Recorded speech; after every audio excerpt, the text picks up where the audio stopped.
21 anos de idade eu me caso com um rapaz que era um pequeno empresário da cidade, que tem uma história muito linda também. E os meus pais foram no meu casamento para não ficar feio para a sociedade, porque até então eles também não conversavam comigo ainda pelo fato de eu ter me apaixonado em Jesus. Meu casamento, então, meus pais foram. Um ano de casada, eu fico grávida e tive um aborto de 3 meses. Passa um tempo, fico grávida de novo, outro aborto eu tive. Descobriu que eu tinha falta de progesterona e que não conseguia engravidar, nem segurar gestação alguma sem remédio para engravidar. Então eu tomo remédio, fico grávida novamente, e com 8 meses de gestação, justamente no dia que eu completo 24 anos de idade, nasce a minha primeira filha, Letícia, branquinha dos olhos azuis como o pai, linda. A minha mãe ainda era muito longe de mim, os meus pais não se aproximavam de mim pelo fato de eu estar apaixonada em Deus. E eu me lembro que a minha mãe, então, foi ao hospital porque era a primeira neta que havia chegado na casa.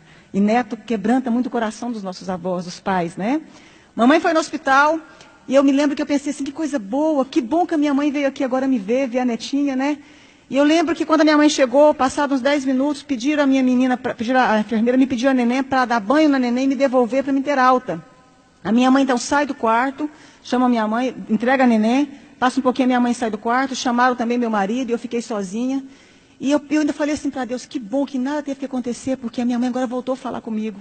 E ela simplesmente se negava a falar comigo. E eu me lembro que naquele momento, então, entra no meu quarto a chefe da pediatria do Hospital da Mulher em Goiânia. Aquela chefe da pediatria começou a acalentar as minhas mãos como ia me dar alguma notícia.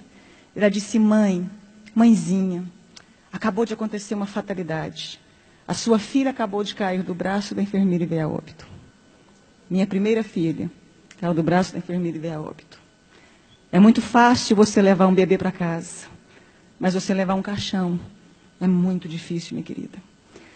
Mas eu queria fazer um parêntese aqui e dizer o seguinte, lembra que a minha mãe me falava que eu ia perder um filho como ela havia me perdido para Deus?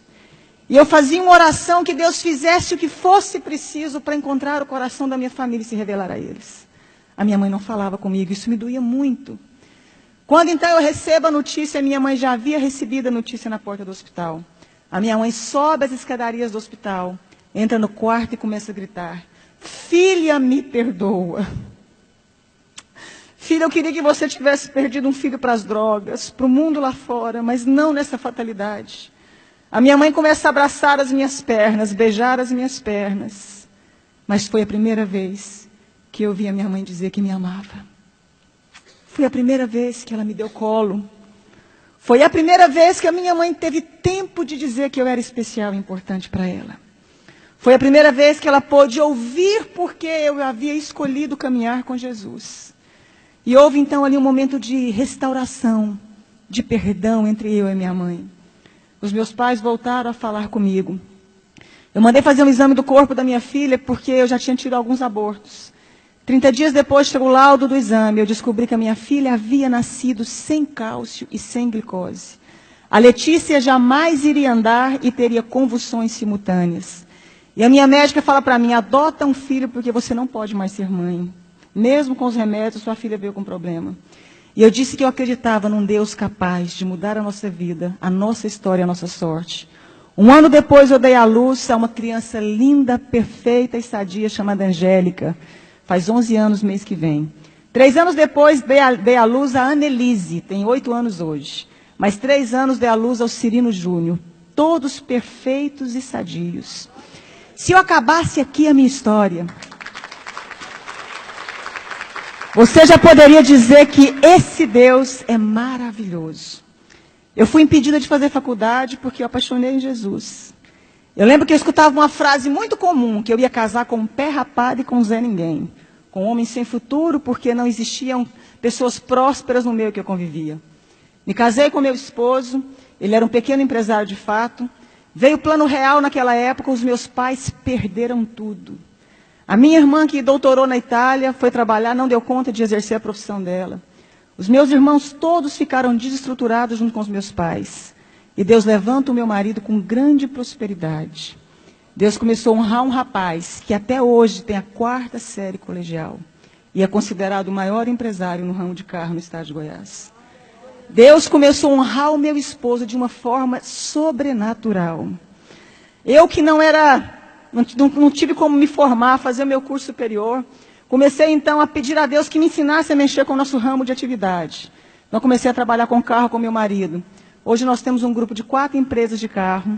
Temos uma fábrica que eu desenho, sonho com os modelos das roupas, acordo e desenho, fabrico, tenho uma grife com meu nome.